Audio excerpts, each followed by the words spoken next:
بسم اللہ الرحمن الرحیم۔ آپ نے زندگی میں کئی وظائف پڑھے ہوں گے، کئی وظائف کیے ہوں گے میرے دوستوں، لیکن جو وظیفہ ابھی آج آپ کو بتانے جا رہے ہیں پورے سال میں کسی بھی دن کر لیں، کوئی بھی پابندی نہیں ہے۔ پوری زندگی میں ایک بار یہ عمل کرنا ہے، ایک مرتبہ یہ وظیفہ پڑھ لینا ہے۔ دن کی کوئی پابندی نہیں، وقت کی بھی کوئی پابندی نہیں۔ انشاءاللہ دولت سے فوری طور پر مالا مال ہونا چاہتے ہو تو مالا مال ہو جاؤ گے۔ نصیب میں اگر رزق نہیں ہے تو رزق کے دروازے کھل جائیں گے، اللہ کی رحمتیں آپ پر نازل ہوں گی۔ ایسا نہیں ہے کہ آپ لوگوں نے وظائف نہیں کیے ہوں گے، وظائف بے شمار کیے ہوں گے اور پڑھنے بھی چاہیے، لیکن آپ لوگوں کو جو خاص وظیفہ رزق اور دولت کا اتنا مجرب ہے اور آزمودہ بتانے جا رہے ہیں، جو شخص بھی پریشانی میں مبتلا ہے خاص طور پر پیسوں کو لے کر، وہ ضرور اس سے فائدہ اٹھائیں۔ آج کنگالی کی حالت میں گھوم رہے ہیں وہ تمام لوگ جن کی جیب میں کچھ بھی نہیں ہے۔ اللہ پاک اتنا رزق، اتنی دولت عطا کریں گے کہ پیسہ ہی پیسہ ہو جائے گا۔ یہ وظیفہ کس طریقے سے کرنا ہے یہ اچھی طرح اپنے ذہنوں میں بٹھا لیجئے۔ جیسا کہ میں بتا چکی ہوں کہ یہ وظیفہ آپ کسی وقت کسی دن بھی کر سکتے ہیں، مطلب چلتے پھرتے بھی آپ جہاں کہیں موجود ہیں، گھروں میں ہیں، دکان میں، جاب پر، کالج میں یا ہاسپٹل میں، اسکول میں ہیں یا مدرسے میں، مسجد میں ہیں یا آپ کسی اور کے گھر پہ ہیں، جہاں کہیں بھی آپ کو پاک صاف جگہ ملے وہاں پر بیٹھ کر اس کا اہتمام کیجیے گا۔ یہ وظیفہ فوراً سے پڑھنا شروع کر دیں۔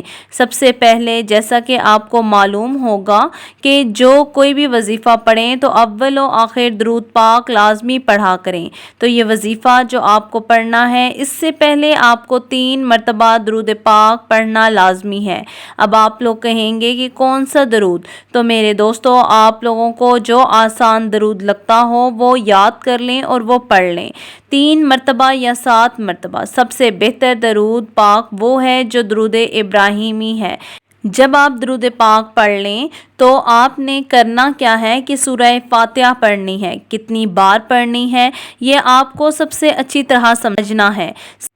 تو آپ لوگوں کو 21 مرتبہ سب سے پہلے سورہ فاتحہ پڑھنی ہے اور اس کے بعد آپ لوگوں کو سورہ اخلاص پڑھ لینی ہے۔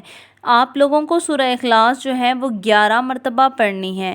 سب سے پہلے جیسا کہ آپ لوگوں کو میں نے بتایا کہ درود پاک پڑھنے کے بعد 3 مرتبہ آپ نے درود پاک جب پڑھ لیا تو اپنی حاجت کو ذہن میں لاتے ہوئے جو بھی آپ کا مسئلہ ہو، جو مراد ہے، چاہے وہ رزق کا ہے یا قرضوں کا، اس کی نیت کر لیں۔ پھر درود پاک پڑھتے ہوئے مثال کے طور پر آپ کو کوئی ارجنٹ یا بڑی اماؤنٹ چاہیے، آپ لوگ یہ نیت کر لیں کہ مجھے بالفرض 10 لاکھ روپے چاہیے، تو اس نیت سے اگر آپ پڑھتے ہیں تو آپ کو یہ رقم مل جائے گی۔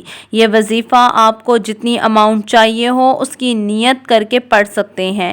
جو آپ کا مسئلہ ہے، قرضوں کا مسئلہ ہے یا اس کے علاوہ کوئی اور پریشانی ہے، آپ لوگوں نے نیت کرتے ہوئے 3 مرتبہ درود پاک پڑھ لینا ہے اور اس کے بعد 21 مرتبہ سورہ فاتحہ۔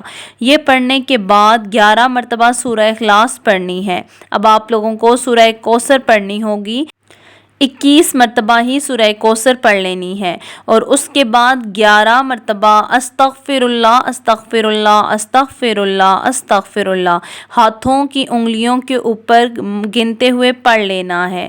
یہ تسبیح دانوں پر پڑھ لیں یا 11 مرتبہ آخر میں جیسے ہی استغفر اللہ پڑھ لیں اس کے بعد درود پاک 3 مرتبہ لازمی پڑھنا ہے اور درود پاک پڑھنے کے فوراً بعد آپ نے اللہ پاک سے دعا مانگ لینی ہے، اپنی تمام پریشانیوں کے لیے، حاجتوں کے لیے دعا مانگنی ہے۔ اللہ پاک ضرور کرم فرمائیں گے، جو بھی مالی تنگی ہے یا پریشانی ہے وہ اللہ کے فضل سے جلد از جلد دور ہو جائے گی۔ اس وظیفے کو پڑھنے والے سے اللہ رب خوش ہو جاتا ہے اور جس بندے سے رب خوش ہو جائے اس کا ذکر فرشتوں سے کرتا ہے، اسے نام لے کر پکارتا ہے اور پھر حکم جاری کرتا ہے اور فرشتوں سے فرماتا ہے کہ جاؤ اس بندے کی ہر حاجت کو پوری کر دو، اس کا ہر مقصد پورا فرما دو، جو کچھ بھی مانگتا ہے، جیسا بھی مانگتا ہے، غیبی خزانوں سے اس کی جھولیاں بھر دو۔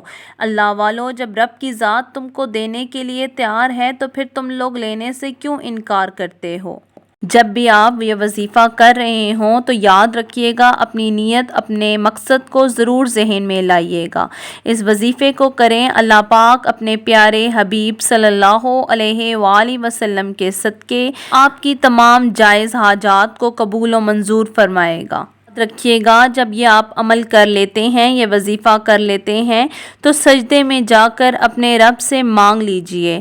پوری کائنات اگر مانگ لی تو اللہ پوری دنیا کے خزانے آپ کے اوپر لٹا دیں گے، آپ کو مالا مال کر دیں گے، سمجھ بھی نہیں آئے گی کہ اتنا رزق کہاں سے آ گیا، آپ خوشحال ہو جائیں گے۔ یہ بہت ہی قیمتی عمل تھا، بہت نایاب تھا، بزرگوں کا آزمودہ تھا، مجرب عمل تھا۔ اس پر ضرور عمل کریں اور پریشانیوں سے نجات پائیے۔ اللہ کے ہوتے ہوئے غم نہ کیجیے۔ اپنا خیال رکھیے گا، دعاؤں میں ہمیں بھی یاد رکھیے گا۔